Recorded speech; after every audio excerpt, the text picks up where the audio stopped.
Hi, my name is Sarah McConville, and I had the pleasure of interviewing faculty within the College of Health and Human Services about their journey to becoming the professionals they are today. Our hope is that this video will serve as proof that your professors were once in your shoes, facing similar obstacles and challenges, and achieved much success and accomplishments.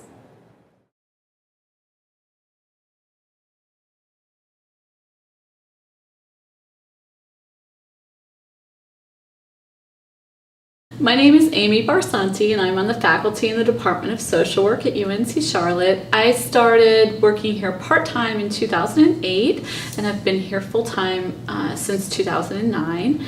And initially I served as a lecturer in the Department of Social Work, and I coordinated the undergraduate field placements, so the field placements for our BSW students. But I'm in the process of transitioning to our admissions coordinator position. My name is Andrew Harver.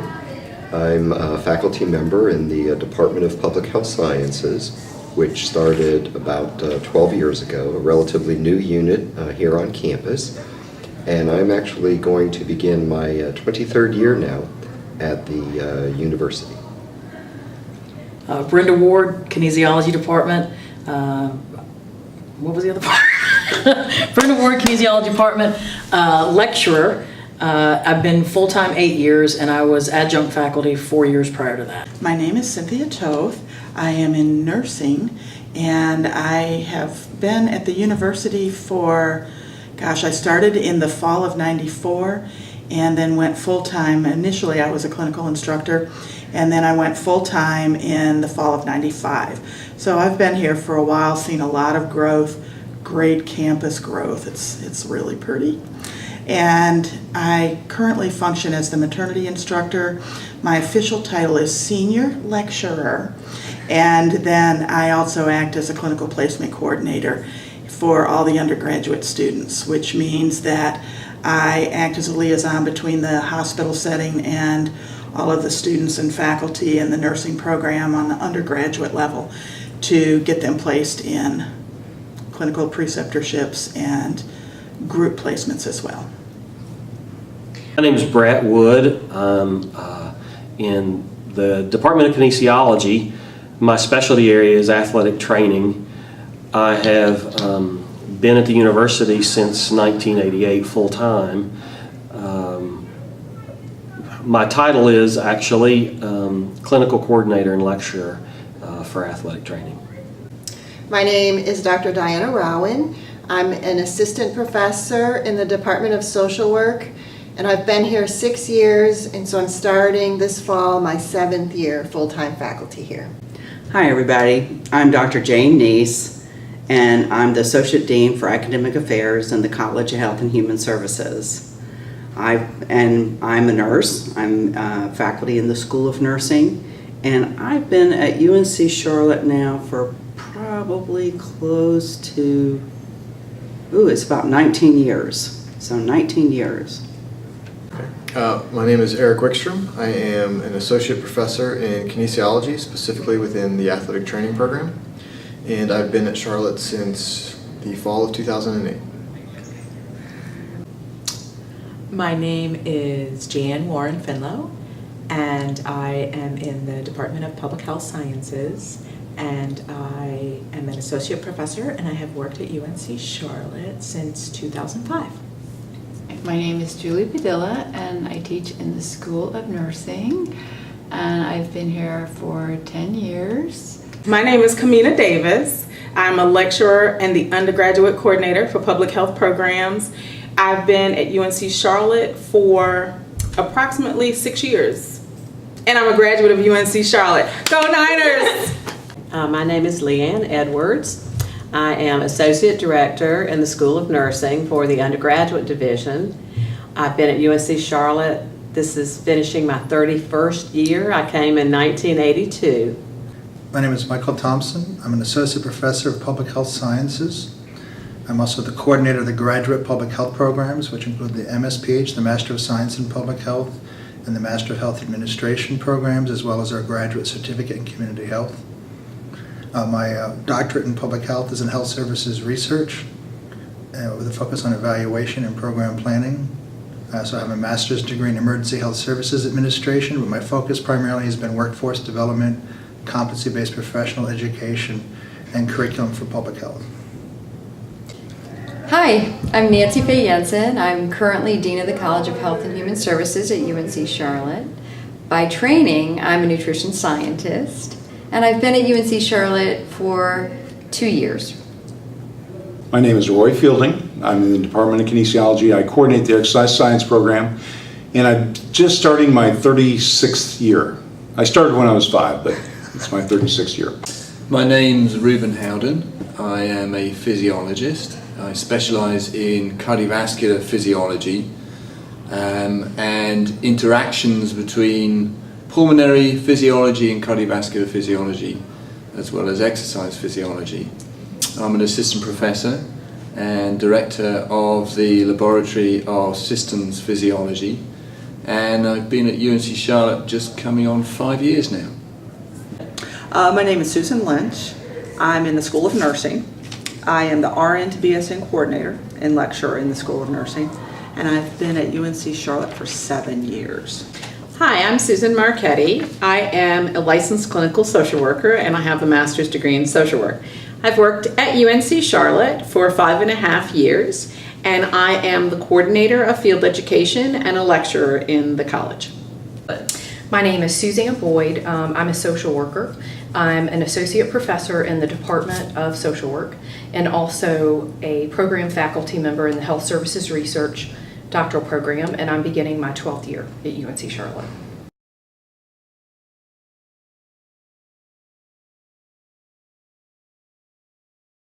I really didn't know. My first 2 years of high school, I had no clue what I wanted to do. Was somewhat going between military careers, since that's what my father and my uncle and my grandfather had done, and maybe hoping that I could be good enough at sports to make it professionally, which didn't happen. So junior and senior year, I transferred high schools since my dad was in the military, and was introduced to an athletic trainer, and part of playing sports and working with him due to my own injuries, that got me interested and excited about the field. Oh, in high school, I was very interested in medical research, scientific research curing some kind of diseases, virology, for example, and so I intended to go to college to be a medical researcher. When I was in high school, first of all, you're just trying to get through high school and enjoying that. And I actually wanted to be a medical doctor. I did the first couple years as pre-med, got to an organic chemistry class and realized that I better switch professions fairly quick. And but I found something that I loved, which was in physical education, which is kind of our predecessor to exercise science. Enjoyed it, enjoyed teaching. My family has kind of a background in teaching. My mother, who in another 3 days turns 94 years of age, is still teaching water aerobic classes to this day. So it's kind of a family thing. Well, I never thought I'd grow up to be an associate dean, so that's one thing. First of all, I was going to be a concert pianist. I had taken piano lessons for 10 years and just, I played for 2 to 3 hours a day. So I really thought that concert pianist was going to be my forte. But when I started asking around, I found out that they play for 6 to 8 hours of practice a day. I love the piano too much to play that much, and so decided that was not going to be a career option for me. Plus, as you know, many people don't make it in the music business, and so I thought, and not many people come and pay for concert tickets to hear a concert pianist. So I decided, well, what's the other things I liked? Well, I liked people and I liked algebra. So my other option was to be an algebra professor or teacher. Actually, I was going to be a school teacher and teach algebra. But then I thought, I don't know about that. Teaching jobs at that particular time weren't that many of them. So my favorite aunt was an OR nurse. So I decided I was going to become an OR nurse. That never happened. I went to nursing school, but I never became an OR nurse. I did a lot of things, and it was only until my last semester in college that I found my niche. and my background is psychiatric nursing. And so for some of you who may cringe at that term, I find that if to be a good nurse, you must first be a psychiatric nurse to be able to deal with everybody's emotional issues when they come into the hospital or when they're sick, to be able to take care of their physical well-being. So that's kind of my story. And if you would have asked me after I graduated from my undergraduate degree, when I got my BSN, if I would ever go back to school, the answer would have been a resounding no. Never, never, never. Well, never say never, because it always comes back to haunt you. So I've gone back to school twice to get the PhD. Once to get the master's, and then I worked, said I would never go back to school after that. Worked for 7 years as a psychiatric liaison consultant in general hospitals, so I covered about 500 beds. And then went back and got my PhD because I was doing research. So if you ever think that this is your last stop in life, think again. I thought I was going to be a fashion designer, and I used to read Vogue magazine religiously, and I was very into that sort of thing. And then I took sewing class in home ec, and it turns out I will never be a fashion designer because I can't sew buttons or put in zippers or anything like that, and my mother had to help me.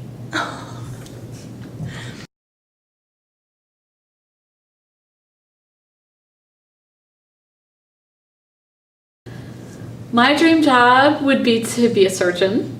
I always thought it would be exciting. I had surgery when I was young in high school, and I stayed awake for the surgery. I stayed awake for 2 surgeries actually, and I thought it was the coolest experience I had ever had, and I would have loved to have been a surgeon, but my science skills were not the highest, and so I became a social worker. If salary, education, and time were irrelevant, to be honest with you, I probably wouldn't work. I have a dream to travel around the world and spend as much time as I possibly can exploring different countries and different sites around the world. So that would be what I would do. I'm living my dream job. I really am. I have always wanted to teach. I had the opportunity to continue with my education and get my PhD right out of grad school, right out of my master's program. And I decided that I didn't want to go on with my education until I had had true work experience, real work experience. That I didn't think it would be fair to my students to teach what the book says and not what I've lived. And so I left after my graduate program and went to work for the YMCA. And I worked for the YMCA as an aquatics director for 12 years. And lived a lot of life in those 12 years and learning things that you can't learn in a book, learning things that you can't learn by someone telling you. And so now when I teach from my life experience. And I still say the book says, but this is how it could really happen, or don't bank on it happening the way the book said. Books, in many times, are esoteric. What we live is real. And I think that truly brings value into the classroom when I can teach from my own personal experience. And I have my students do the same. If they have anecdotes or stories or experiences that pertain and are germane to the subject area, then I ask them, please share, because other people may have had similar experiences that don't want to or don't feel comfortable sharing.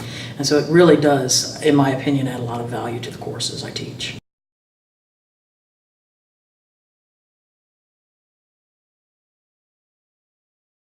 Oh, I had a lot of majors in college. I started out as an art major, and so I took a lot of art classes and figured out I didn't really love it.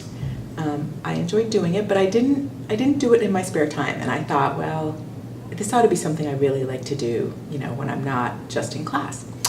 So I had a roommate who was doing political science, and we had some interesting discussions. So then for a while I was a political science major, and that got kind of boring because all the professors had one way of looking at the world and I had a different way. And then very briefly I was a business major, and that was really common sense. So I got tired of that. And then finally I became an economics major, which was very interesting. And I wound up taking 9 3 economics courses in my senior year in order to be able to graduate with an economics major. And the only reason I could do that was because while my college had liberal arts, or what we consider liberal studies criteria that you had to take, I was in a special program. This is so ironic. I was in a special program that I didn't have to do I didn't have to take those courses because I knew exactly what I wanted to do when I came into college. I chose this major in college. I didn't know anything about it, as probably many of our students who choose athletic training at UNC Charlotte will not know anything about it. Fortunately for me, I met a friend who was from a neighboring town that I was introduced to from a mutual acquaintance.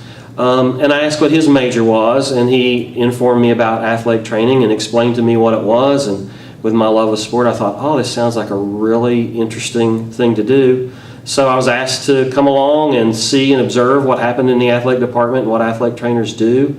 And I was hooked at that moment. That's what really made me choose that major. I was very interested in mental health, especially mental health research. I was exposed to mental health research through 3 individual RA experiences and became more interested in child and adolescent and adult mental health, especially persons who have serious and persistent mental health issues. And I was also interested in policy in terms of being able to change policies and laws so that they would have more opportunities. And I stumbled into social work after looking at mental health law programs.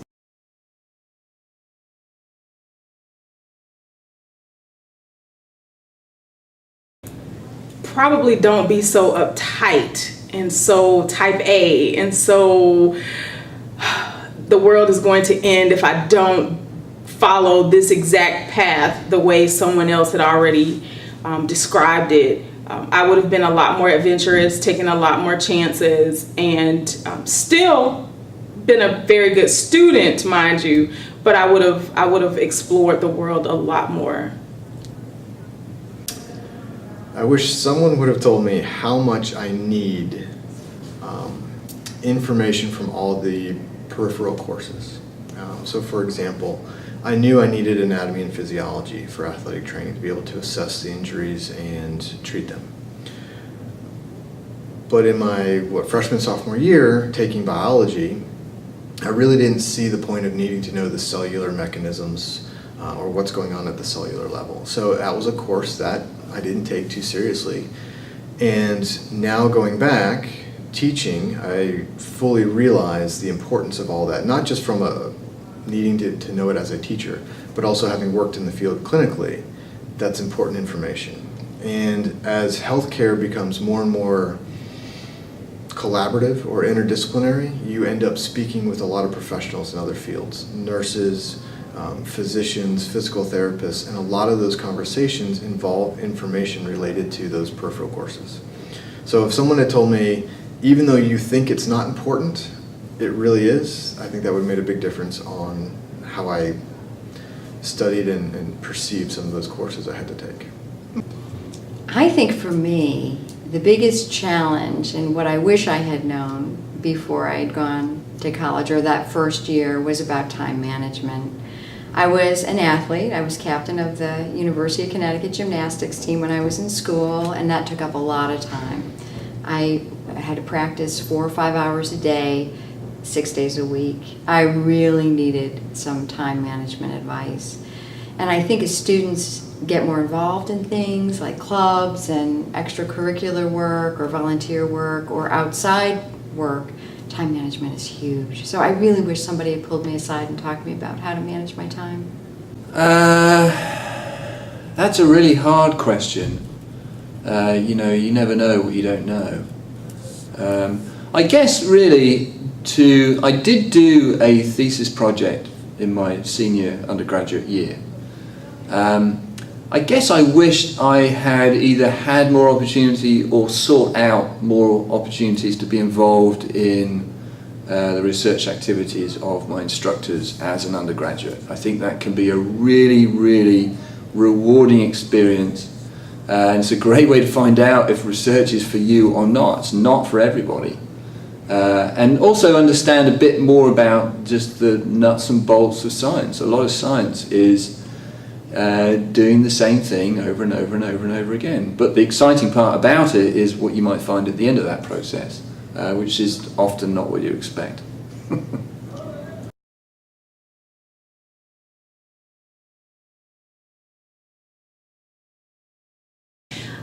One of the most important things that affected my choice of careers was a course that I took that had absolutely nothing to do with social work, but it talked about innovation. And it caused me to think about change and affecting change in our society. And I always have had a keen desire to be of service to people, and so I was drawn to social work. But when I got there, I truly believe that things can always be better, and I go back to that course on innovative thinking as really the touchstone for me of my career in always wanting to make systems and social work processes better. I was fortunate throughout my entire educational career, even going back into elementary and middle school, having teachers who would motivate and encourage me. And then particularly at the college level, having people say, you know, it sounds like you want to go this way. Did you think about this? And putting me in touch with people, being good mentors. And I have people throughout that curriculum and throughout that program who still serve as my mentors. And so that's been an important thing, is making good connections. What motivated me to take this career path, as soon as I graduated from college with my bachelor's degree, at this time Vietnam was very hot and heavy going on, and there were very few jobs out there for what I wanted to get involved with, and I actually went to the recruiter for the Marines and talked to them about signing up, and I took all the tests and all that. But my eyes were so bad I wanted to be a Marine aviator. And my eyes were so bad that they wouldn't even take me on the ground, so that kind of squashed that. I did get a job as aquatics director for the state, or for Ames, Iowa, which Iowa State University is located at. So I was kind of the first aquatics director in this state of Iowa, and enjoyed it, but I still wanted to be in higher education. So I knew my path, and I actually wrote down a statement back when I was in college about what you wanted to eventually do. And one of the things that I eventually wanted to do was work at the university level in aquatics as I went forward. And so there's a certain path I needed to take with that. So did my 2 years with aquatics director in Ames, Iowa, went back to graduate school, some little bumps along the road before that as far as trying some different activities, but got back into grad school and really enjoyed it.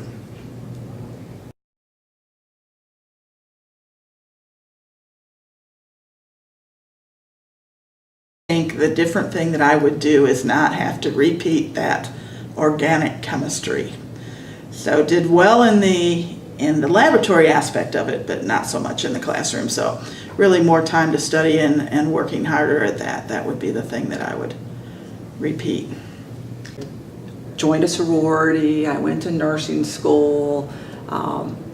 I think I didn't over-involve myself in any one of those two aspects. So I think it was a very well-balanced experience, and I think that's important, and that's key, is not to get too overly involved in any one thing. That's what college is about, to have a great experience, meet new people, do well, but then also have fun and have a life and have friends. So what advice would you give to a pre-nursing student, because they do tend to be very academically focused, which they need to be, but what advice would you give to a pre-nursing student to help them keep that academic and social balance in college? I think find something besides academics that you can invest in, whether it be a club, whether it be a small part-time job, whether it be volunteering, whether it be, your friends in a social group, whether it be you just like to read novels or go to the movies. Do something for you that doesn't have to do with academics and school. Probably if you'd asked me if I would do anything differently with college, like 10 years ago, I would have said, I would have been much more serious and I wouldn't have taken a lot of sideways turns that didn't lead me towards the profession that I ended up having. But now I don't think I would have done anything different, including all of the extracurricular things that I did, including like just clubs and friends and doing things completely non-school related. I think that was all part of growing up, and I don't take any of it back. Like I said, I attended 5 major universities or colleges. I attended East Carolina University, as a lot of people attend but never graduate from East Carolina University. I then went to Central Piedmont, and I think that was really a turning point. That was also the time when my father passed away. But I felt like I got lost at ECU, that I had all this freedom, that I had all these big classes where no one knew me. No one knew Brenda Ward. I was student number, 87653. I might as well have been in prison with a number, across my chest, for that very reason, because I wasn't a person. I wasn't a name. That's one of the things I try and do in my classes. I learn names and I get to know my students as much as I possibly can, because it is a relationship. And I want to have as much of a relationship with my students as they will allow me to, in that working capacity. So when I was at ECU, I kind of fell through the cracks, and it just didn't work out for me. At Central Piedmont, I got more of a personal experience. Class sizes were much smaller. The professors knew who I was. It was just much easier environment for me to succeed. And then I transferred out to Belmont Abbey, and again, it was a smaller environment. People took a real interest in the students, and not just, this is my class and I've got to go teach this class. They wanted to make sure you were successful as much as they could. And that's what pushed me into deciding, hey, maybe just having an undergraduate degree isn't all that I want. Maybe I want to pursue and go further in my education. And so I sought out a master's degree, and it kind of fell into my lap. I was in a senior seminar class out at the Abbey, and we had to do a project, basically writing 5 resumes, 5 cover letters, get used to rejection before you graduate kind of thing. And one of the assignments I found on the back of a National Parks and Recreation periodical, I found a job listing for a graduate assistantship up in New York. And I thought, sweet, that's one of my 5. I wrote the resume, filled out my resume, typed it up, sent it off. Never thought about it because I had completed the assignment. A few weeks later, phone rings in my apartment, and it's a Friday afternoon, and of course I answer it thinking it's one of my buddies. What are we going to do tonight, kind of thing, and it's like, what's up, kind of thing. And the other end, I get this is Dr. Vicki Wilkins with the State University of New York College of Cortland. I'm the graduate advisor. May I speak with Brenda Ward? And I did one of these, hold please. Covered the phone and, kind of had a moment, and then I got back on the phone and said, this is Brenda, and she said, we're very interested in your experience and your education, and we'd love for you to come up and talk with us about a graduate assistantship. So I flew up to upstate New York, which is absolutely gorgeous, in the month of July, and fell in love with it, and didn't look back, and found I could do the program in 1 year if all I did was go to school.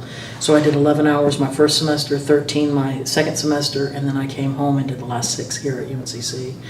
So I got through that program pretty quickly, and was very, very pleased with it. So that's kind of the career, and I think I had a career as far as my education is concerned, but it was meant to be the way it was meant to be. We have hiccups, we have bumps, we have roadblocks, but we can circumvent them. We can go over, go under, go around, and we can still persevere and not allow those things to define us, because we can change them.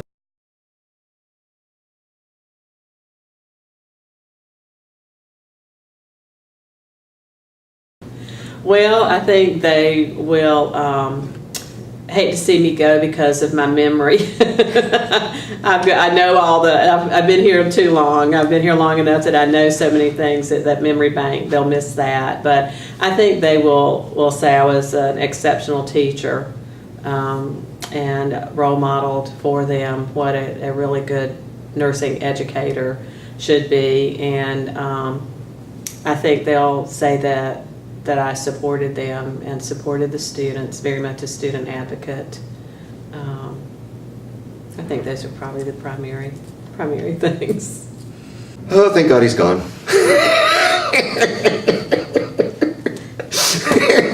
I don't believe that for in 1 second.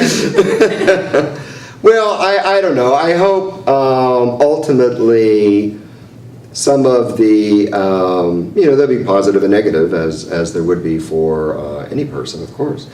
But some of the positive things I hope are consistent with some of my own priorities in enabling student success. So being creative, being analytic, being a team player, being an effective communicator. These are all very, very important attributes in any person, and I hope I've been able to sharpen some of those skills along the way because of my position as university faculty. That I'm a person of integrity.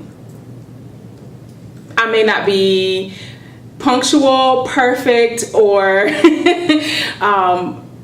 I have a lot of flaws, but when it comes to integrity and standing up for what's right, I think that that's what people will say.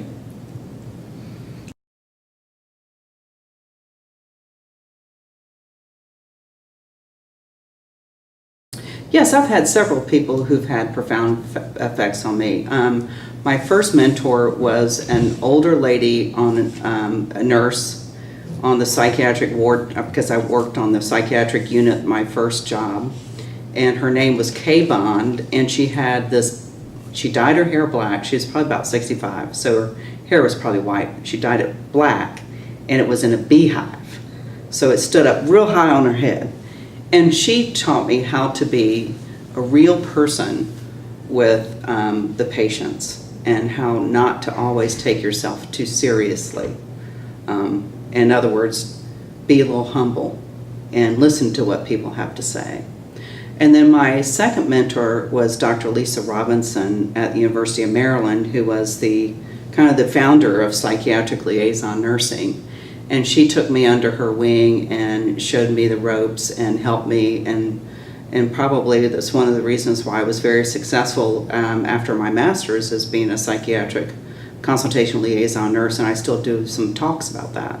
And then my third mentor was Dr. Ivo Abraham, who was my dissertation chair and then a mentor for my NIH grant that I got when I came here. So it's important to have, as you can see from my life at least, I've had different mentors all along the way and for different purposes, and I think that's very important for you. Have a mentor here in college and then get a mentor when you get out and get your first job to help somebody show you the ropes. Well, my advisor when I was in my doctoral program was very important to me, and one of the things that he told me was, in particular when you're trying to get a doctoral degree, you have to be able to learn how to formulate an argument and back it up. And a lot of students really struggle with when a professor comes back and says, I think you're wrong here, or whatever. A lot of times the students tend to say, just tell me what you want me to do, right? Tell me the answer.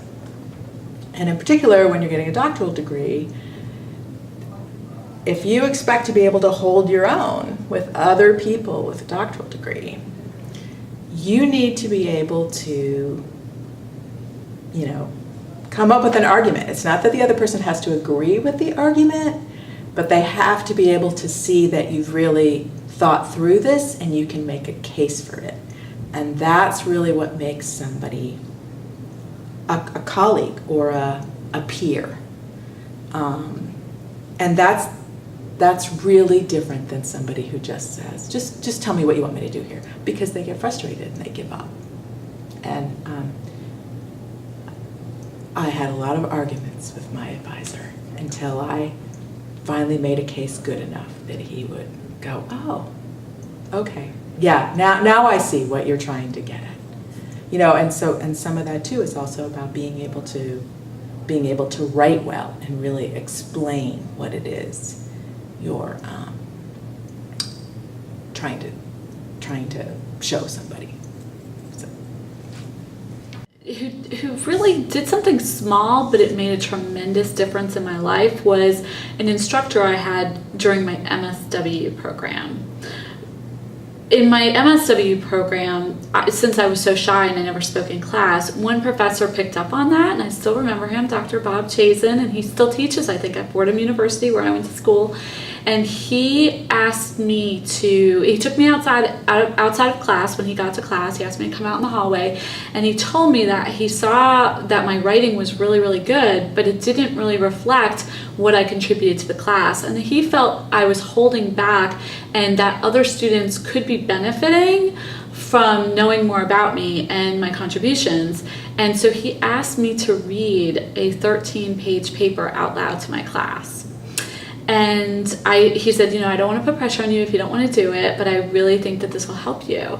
And so I did it. And he was right, it really connected me. Then people started asking, if I want to have lunch with them, or asking me more about ideas. And that was a really important experience, because when I became a social worker, I did my bachelor's and master's degree in 5 years. My bachelor's took 4 years, and I did my master's degree in 1 year. And then I moved from New York to North Carolina. And one of the first jobs I had out of college, my first week at the job, they informed me that I was going to go throughout the entire county to all of the law enforcement agencies that they had in the county, like the sheriff's office, all the small police departments, as well as the medical community, such as the EMS workers, and I was going to educate them about sexual assault and how to respond to sexual assault in a professional way. And so since I was such a shy person, that was, imagine, just a really terrifying type of thing. And I am grateful that I had Professor Chazen to start kind of opening that door to me for coming out of my shell, because and then I really had to do that with my job. And that's one of the things I also try to emphasize with my students who want to choose social work as a profession, is that there is a lot of public relations work, whether it's doing trainings for folks, or doing trainings, or going out and speaking on behalf of your agency, fundraising on behalf of your agency. So you do have to do a lot of PR educational type of work. And so I feel like there's no better place to practice than while you're in college, because once you get out into the workforce, I want to see our students leaving prepared to do that, because I don't think I was fully prepared to do that. I never took a public speaking class. And so I'm grateful for Professor Chazen, who kind of helped open that door for me. I believe I've had very many, or quite a few mentors throughout my professional career. When I first thought about going to nursing school, I did have a cousin who was a nurse who I went to for guidance, and asked a lot of questions of her, just about, of course, applying to nursing school and getting into the program and what to expect. Once I had already completed my program and then was thinking about going back to getting my bachelor's, of course there were other different individuals that somewhat guided me. And then when I was going back to get my master's degree, I had a few very good friends that guided me. One of my very good friends that I still keep in touch with today helped me look at different programs and make a decision. So yes, I did have quite a few different mentors that helped guide me along the way. I really can't say that there was any one person, but there's been many different people throughout the years that have helped me in my journey.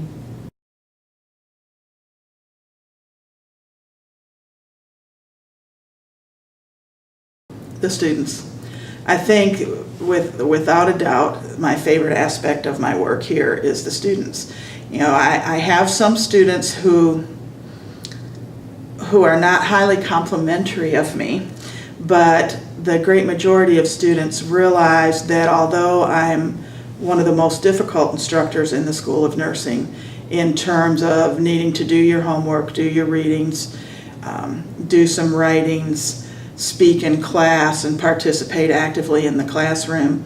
And I've been told my tests are pretty hard, but anyhow, I think that overall, the students, particularly by the time they graduate, I hear a lot of, wow, I didn't realize it at the time, but I now understand why you were the way you were, and thank you so much. Because I know what they're in for. I know down the road in adulthood, and particularly in the profession of nursing, it's not always easy. Sometimes it's a beautiful day and everything is rosy, and other times not so much. So trying to prepare them and really having that feedback from them, particularly at the end of the course or at the end of the program and out into their professional lives. I have the really great ability to see a lot of my old students in practice now as I work out in the clinical site. And so when I go out to them, I have the new group of students, and then I have my graduates who are also in practice.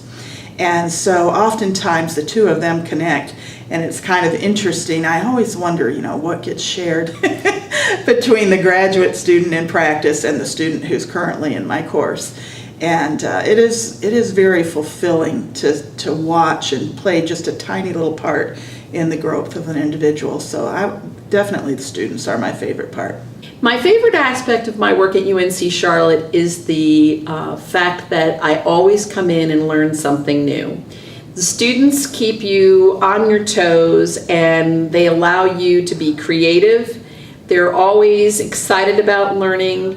And while my area of practice as a social worker has been in behavioral health for 20 years, I've learned so much about our community, the types of social work that I haven't practiced, the ability to get involved in service on this campus. But by having those kinds of experiences, I think I have the best job in the world. I do a lot of advising and for nurses who have associate's degree and coming back. I really like working with the student. I like seeing them see their own potential, to see them achieve the goals they want to achieve. I think I like doing that. I also like the teaching aspect. So I like kind of, the interaction with people, but also the teaching. I like staying with patients in nursing also, and I think with teaching you get to do that. I pretty much have always, when I've taught for about 15 to 20 years now, but I've always practiced nursing in addition to teaching. And I think to be a good teacher, you need to be a good nurse. So I think that's an important part of my role. That's a hard question to answer without sort of shunning anybody. But I'd say conversation. Research conversations, very stimulating. This is why there's no excuse for boredom, because there are often people to talk to, and those conversations move out of the lab and into the classroom. It doesn't matter if it's an undergraduate class or a graduate class. Conversation is where your best ideas are critiqued, and they should be critiqued. It's important.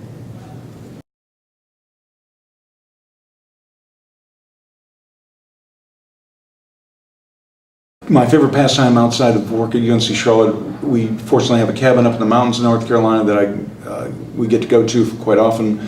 My wife and I we both scuba dive. We have friends that scuba dive, so we do meet up with them occasionally, again, whether it's the Caymans or someplace else in the world, so we can go diving. We have 3 dogs that we love dearly. Instead of having children, we've had dogs, and these are all lost and found pets that we've helped out over the years. And it's just very rewarding to have that smiley pooch waiting for you at home when you come in, and it really is very satisfying that way. What kind of dogs do you have? The kind of dogs we have, 2 of them are mutts. I'll just give you a short story. One is Diva. I know. Diva is a kind of a mixed Chow and you named her, right? I really didn't have a choice on this name. We've tried to name all our dogs with a D for some reason. And Diva is the alpha. Diva is kind of a smaller dog that controls everything. Dexter we found up in the mountains in North Carolina. I was out walking Diva and looked down, and there was 2 puppies that somebody had thrown out on the side of the road. And long story short, friends kept one, we kept one, found out it's a purebred Newfoundland. So Dexter is a big boy now. He's about 142 pounds. Loves to swim. We have, again, fortunate to have a pool in the backyard, and he swims in the pool whether it's January or the middle of summer. Then we just recently got, this was Christmas Eve, 2 weeks before Christmas Eve, my wife heard about a dog that's been in an abandoned house, a foreclosed house. People weren't living there anymore, but this dog had lived in this house for the last 3 years. And the people apparently couldn't have the dog at where they were staying now, but they would bring back food and put it out there and just, throw the bag of food out there for this dog. Well, person told a friend, told my wife, and she told me about it, and I didn't think too much more about it. Well, Christmas Eve is a very nasty day, and I'm at home making Christmas soup and singing the Mannheim Steamroller and just having a wonderful time. And she went out to run a short little errand, and she comes back and she has this look on her face, and I go, "Where's the dog?" So she'd gone to that house, basically taken the dog. And what had happened, a school, actually one of the high schools, had started a fund to support this dog and also get vet care for it, and they were going to find somebody for it. Well, my wife kind of intersected that and got the dog and brought her, but her name is Dolly. Brought her back to the house, and Dexter went out there and they played and ran around and all that type of stuff. Diva went out, bit her, and just to show her dominance right off the bat, and now they're the three best friends, and they really are kind of like little old people. They'll go out and do their business, they'll come back in, go right to their room, they have their different spots in the bedroom, and that's where they stay. So right now, as it's the middle of July, they're in the room, under air conditioning, in the fan. They'd much rather be inside than outside. But those are our children. Well, my work is sort of my pastime, and that's that old saying about if you get a career rather than a job, you'll never work a day in your life, and that's kind of the same kind of thing I do. I want to work with people and serve people, and so some of the things I do outside of the work environment are very similar in terms of service and support, volunteering with agencies and so forth. But I do get a little bit of time to read, and I engage in a lot of sports activities with my son, who's an avid soccer player. Being with family, being with friends, reading, doing the things that just, I guess, make me feel connected to my family, enjoying life, watching trash TV, reality TV, making myself feel superior to others by watching reality TV. So I don't know. My guilty pleasure is MTV. I tell on myself, Real World and Road Rules, I'm a junkie, and have been since its inception. So that's probably it.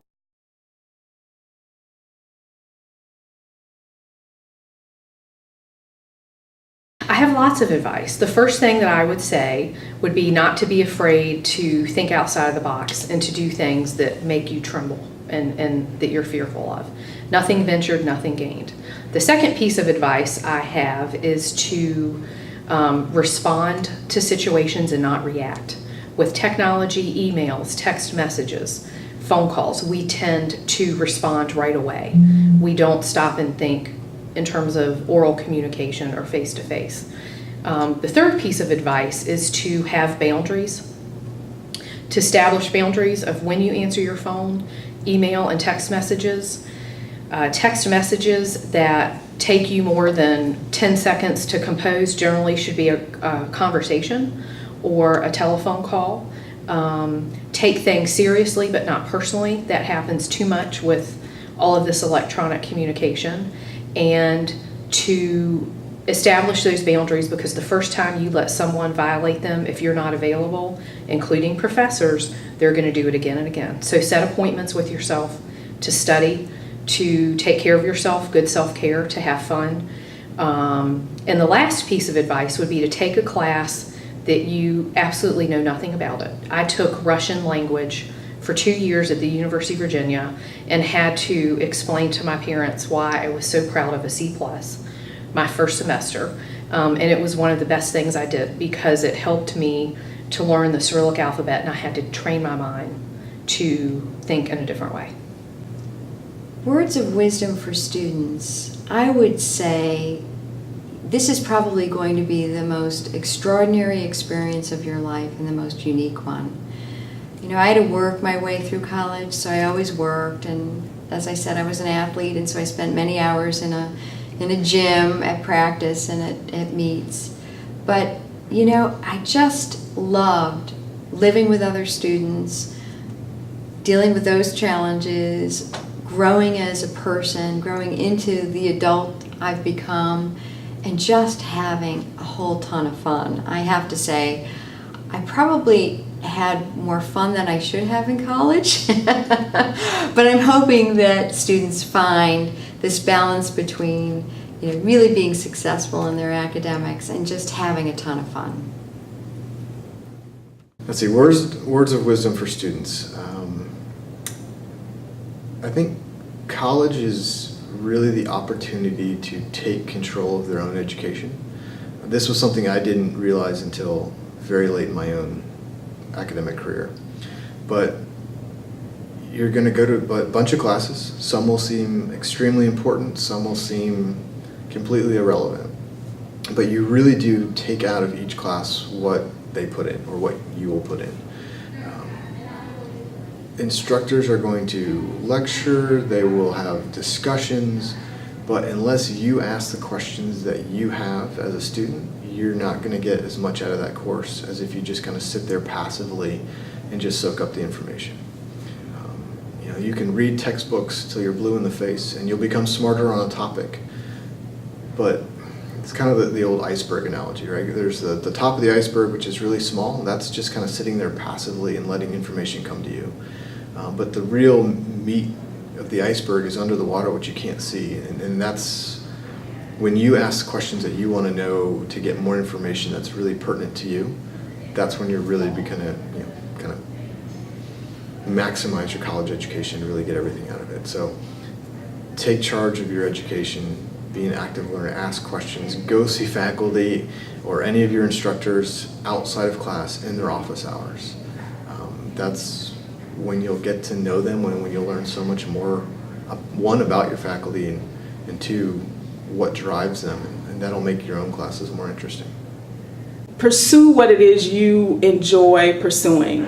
If you are here and you're working on your degree or you're in a major because your parents told you they will only pay for this or they will only do that, strike out and be independent and say, I'll fund my own education because this is something I'm passionate about. And your parents will appreciate you, more than likely support you once they see that it's something you really are interested in, and they will be behind you 100%. Your faculty members will know that you're not interested in a degree or a program because you won't give 100%. I say work hard, play harder, but pursue the things that you are passionate about. College is a special time, not only in terms of the development of your intellectual life, critical, but in terms of the development of your personal life. And what you should be able to recognize early in the process is you will read and hear and listen to attitudes and beliefs and approaches that sometimes are consistent with your own attitudes, beliefs, and approaches, and sometimes are inconsistent with those attitudes and beliefs. And what I encourage each of you to do is to take what fits and what doesn't fit your self-concept, your identity, your emerging worldview and priorities, and develop yourself in a way that you will be proud of downstream. I think nursing requires a real commitment, a real passion. You know, you've got to really, really love what you do when you're a nurse. It's a hard job. Practice patients are very sick. They are very stressed. Families are stressed. Even under normal situations like at birth, you know, it's something that may be very new if that's the first one, but you know, it's just, there are times that people are the most vulnerable, and I think if you don't have the passion and you don't have patience with folks and you're not willing to be a patient advocate and you know, whatever, deal with some hard things, then you need not to be in it. You know, it's just, if you've had a nurse who isn't passionate about what he or she does, you know you would never want to be taken care of by someone like that. So you would not want, don't ever be one like that, I guess. Yeah, we do see students who make the grades, or nurses that probably made the grades, but they don't have the heart. Right. And you really have to have a heart. You do, and it's, I know students sometimes ask about that during the admission processes. Why don't we consider other things like, goal statements or, this, something that would show that, but it's very hard to objectively measure that. I think it's something that it shows up when we get students in clinical area or even in the classroom sometimes, but I would say just if you're thinking about nursing and if you're not sure, you give it some really, really good thought to be sure that's what you want to do and if you really want to commit to that.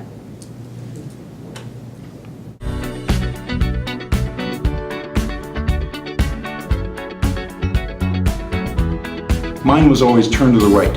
You'd move the right leg, you'd move the right leg, you'd move the right leg. And then if you got real crazy sometimes, you'd go back to the left. And then you go back to the right, go back to the right, back. And then, again, the one where we're doing the moonwalk as we're going across backwards.